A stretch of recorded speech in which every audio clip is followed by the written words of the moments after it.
गणेशोत्सवासाठी नवी मुंबई पोलिसांनी कंबर कसलेली आहे। मोठ्या प्रमाणात पोलीस बंदोबस्त तैनात राहिला। जवळजवळ 4000 पोलीस अधिकारी आणि कर्मचारी रात्रंदिवस संपूर्ण नवी मुंबई पोलीस आयुक्तालयाच्या हद्दीमध्ये गस्त घालत असलेले आहेत, महत्त्वाच्या ठिकाणी तैनात असतील आहेत आणि गणेश आगमन आणि विसर्जनापर्यंत संपूर्ण, तसंच त्याला लगतच ईद ए मिलाद सुद्धा येते। तर या सर्वांसाठी संपूर्ण तयारी झालेली आहे। अनेक बैठका लोकांसोबत, गणेश मंडळांसोबत झालेल्या आहेत।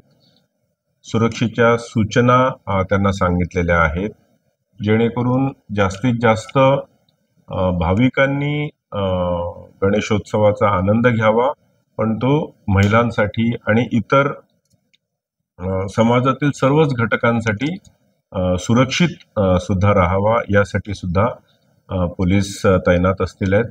कुठल्याही प्रकारची इमर्जन्सी जर झाली तर त्यासाठी सुद्धा आमचे reserve forces, riot control police, SRPF, तसंच QRT क्विक रिॲक्शन टीम सुद्धा ह्या महत्त्वाच्या ठिकाणी तैनात असतील आहेत।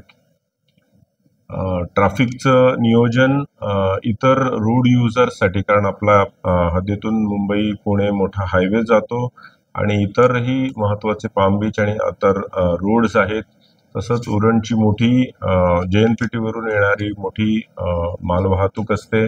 ह्या सर्वांना पण सुरक्षित जागा मिळावी, परंतु गणेशोत्सवाला कुठल्याही प्रकारची बाधा येऊ नये, हा सर्वंकष विचार करून नवी मुंबई पोलिसांनी मोठा आराखडा तयार केलेला आहे आणि गणेश आगमनासाठी संपूर्ण तयारी केलेली आहे।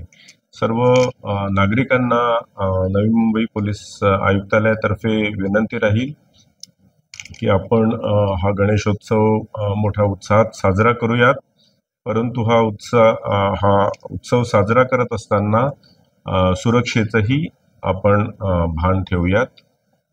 सर्वांना गणेशोत्सवाच्या खूप खूप शुभेच्छा।